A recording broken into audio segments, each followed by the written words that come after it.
তো আমরা দেখছি আপনি যে কারণ বাজারে যে চা বিক্রি করছেন, আসলে কি কারণে আপনি চা বিক্রি করছেন? আপনার কি স্বামী নাই নাকি? স্বামী আছে, তো উনি বিবাহ করেছিল, ওই জন্য আমি চলাফেরা কষ্ট হইতেছে, এই জন্য আমি মানে আপনাকে রেখে আরেকটা বিয়ে করছে, মানে আপনার কোনো ভরণ পোষণ দিচ্ছে না, সেই কারণে আপনি যে কারণ বাজারে হেঁটে হেঁটে চা বিক্রি করছেন।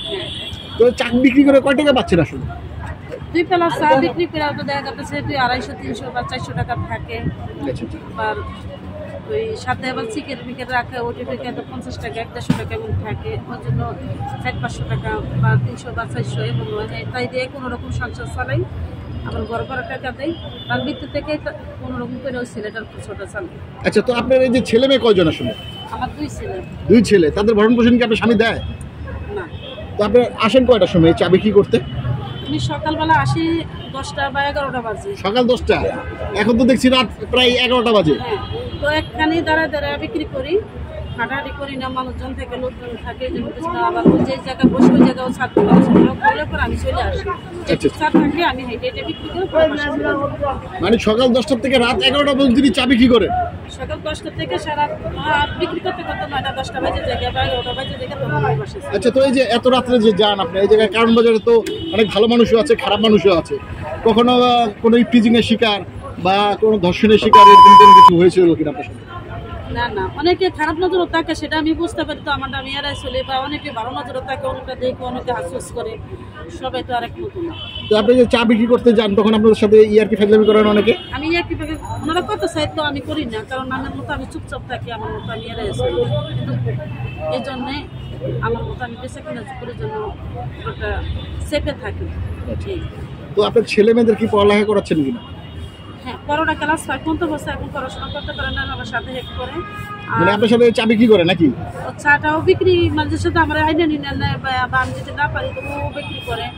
আর এখন বলতেছে যে করোনা যে আমার লেগুলাটা হাতের কাছে দিয়ে দাও, একটা অবশ্যই দিয়ে দাও, আমি করে কাজ শিখি। আর ছোটো ছেলেটা ক্লাস 6 বছর অলরেডি চলে, নবম বছর 6 বছর শেষ হয়েছে, তখন ও মাদ্রাসায় পড়াশোনা করে, আমার আব্বা মা ওরা দেখে। আচ্ছা, আপনার বাবা মা দেখছে? তো আপনার বাবা মার আর্থিক অবস্থা কি ভালো আছে? না, আমার বাবা মা আছে সীমিত কোনো রকম, ওনারাই দেখে, ওনা করে দেখে, ওনার ছেলেরা আমার ভাইরা দেখে, তো ওর ফাঁকি আর কি ছেলেটারে কোনো রকম বাপে পড়াশোনা করে। আচ্ছা, তো আপনার এই যে ছোট ছেলেটার নাম কি? তাশরিফ। তাশরিফ, ওকে আসলে কি বানাতে চান আপনি? আমি ওকে যতই কষ্ট হোক, আমিও কইছি যে পুরো আল্লাহ যদি আমার সহায় থাকে, যদি আমি চাইতে আসছি যে আমার ছেলেটারে যে মাদ্রাসা পড়া, এটা আমার আশা, যদি আমার যতই কষ্ট হোক, মানে চা বিক্রি করতে হয়, যা করতে হয় যেটাই হোক, মানে আমার নিজের মান সম্মান রক্ষা করে আমার যে কাজই হোক, আমি করে চাইতেছি যে আমার ছেলেটা মাদ্রাসা পড়ানোর ক্ষমতা জানলে আমাদের দেয়, আর নিজের ইজ্জত সম্মান ঠিক মতো রাইখা, এটাই। আচ্ছা, মানে নিজের মান সম্মান রেখে এই কাজটা করতে যাচ্ছে। তো এই যে আমাদের এই ভিডিওটা তো অনেকেই দেখবে সোশ্যাল মিডিয়া ছাড়ার পরে, তো কেউ যদি আপনাকে সহযোগিতা করতে চায়, সেই সহযোগিতাকে আপনি গ্রহণ করবেন? কেউ যদি করতে চায়, যদি ওনাদের মনে দিলে লাগে, মনে থাকে, যদি করতে চায়, তাহলে আমি স্বীকার গ্রহণ করবো, তাদের আফসোস করবো। আচ্ছা, তো আপনার এই যে বিয়েটা হয়েছিল কত সালে আসলে? 2005-এ বিয়ে হলো, আপনার স্বামীর সাথে আপনার সম্পর্ক নাই কতদিন ধরে? এই দীর্ঘ 4-5 বছর হয়েছে। 5 বছর হয়েছে। তো এই যে 5 বছর ধরে আপনার স্বামীর সাথে আপনার সম্পর্ক নেই, তারপরে কি আপনার বাবা মা আপনাকে অন্য কোনো জায়গায় বিয়ে শাদী দিতে চায় না নাকি? সেটাই, আমার মা বাবা আমার বিয়ে শাদী দেওয়ার জন্য এমন বিয়ার প্রস্তাব বা বিয়ার মানুষজন বাসা আনছিল, এবং বিয়ার পর বিয়ে দেওয়ার জন্য বাজার কথা করছে, আমি রাজি হইনি। কেন হয়নি? ওনারা বলতেছে যে ওনারা আমাদের বাচ্চা ওনার বাবার কাছে দিয়ে দিতে, এই জন্য আমি রাজি হইনি, কারণ আমার বাচ্চা, আমি সুখে থাকবো তো আমার বাচ্চারা সুখে থাকবো না, বাপ নাই, আমি যদি শরীরে জেগে তাহলে আমার ফলাফল নীতিবের মতো হয়ে যাবো। সেই জন্য আমি আমার ফলাফলে ওই রাত্রে কথাবার্তা বলছে, সকালবেলায় আমি ফলাফল নিয়ে ঢাকা শহরে এসে গেছি।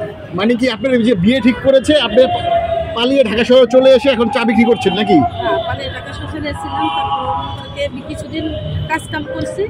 এখন আবার ঠান্ডার সমস্যা, তো শ্বাসকষ্টের মতো হয়ে যায়, পানি পুনি ছাড়তে গেলে যে চা বেশি বিকালে আবহাওয়াটা লাগে, রাত্রে আবহাওয়াটা লাগে, কিন্তু আমার অনেকটা কষ্ট হয়ে যায়, শ্বাসকষ্টের সমস্যা, তো এই জন্য আমি একটু পানি পুনি কাটাতে পারি না। এখন স্যার কি করতে গেলে অনেক সময় ধুলা নিয়ে যায়, এই জন্য মনে করেন শ্বাসকষ্ট উঠে যায়, এই জন্য ওইখানে মাঝখানে। আচ্ছা, এই যে আপনার যে বিয়েটা ঠিক হলো, সে যদি চাইতো যে আপনার 2 সন্তান আপনার সব মেনে নিবে, তখন কি আপনি বিয়েটা করতেন? আমি তাও করতাম না, কোনোদিনও এটা হয় না। কারণটা কি? সে এক বাবা এক সন্তানেরই মনে করেন নেয় না, দায়িত্ব নেয় নাই, তাহলে আরেকটা ছেলে কি করে যে 2টা সন্তানের দায়িত্ব নিবে? এটা আপনারা মনে বিপাকে কয় যে তুই ভালো মানুষ হোক, আমার সুখ দিব, শান্তি দিব, সবকিছুই দিবে, কিন্তু আমার সন্তানটা দিব না, সেটা আমি মা বাবা সহ্য করে কখনো পারবো না। এই জন্য নিজের জীবন এইভাবে মাটি করে দিতে আছে। তো এই যে আপনারও তো একটা সুখের বিষয় আছে, আল্লাদের বিষয় আছে, স্বামীর ঘরে সংসার করলে তো সবাই চায়, সেটা কি চায় না আপনার? আমার কপালও নাই, আমার কপালও যদি থাকতো তাহলে আমি ঠিকই স্বামীর সাথে সংসার হইতো বা আমি সাইড দলের ভিতরে থাকতাম, কিন্তু আমার ভাইকেও নেই। তাহলে আমি কি করবো? যদি আল্লাহ পাকে যদি আমার সুখটাই লেগে দিত তাহলে ঠিকই আমি সংসার করতাম। আল্লাহ তো আমার সুখটা মনে হয় দেয় না, সেটাই না, আমার ভাইকেও নেই গিয়া, এই জন্য আমি করি না। তাই কি হয়েছে, তাই কর্ম করে খাইতেছে, এটাও আমার দিনটা যাইতে আছে, আর যারা সুখ করতে সেটাও দিন যেতেছে, কোনো আমার আফসোস নেই। তো আপনার এখন ভবিষ্যৎ ইচ্ছাটা কি? আপনার ছেলে একটাকে মাদ্রাসায় পড়ে হাফেজ পড়াবেন নাকি? এটাই আমার শেষ ইচ্ছা। এই পুরো কথাটা আপনি একটু বলেন না। আমার ছেলেটারে চাইতে আছে, বড় ছেলেটা যে কোনো একটা হাতের কাজ শিখানোর একটা আমার আশা আছে, আর বড় ছোট ছেলেটা আমার মাদ্রাসা যে কোনো কষ্টই হোক তো প্রিয় দর্শক, আপনারা শুনলেন, আপনাদেরকে দেখানোর চেষ্টা করলাম।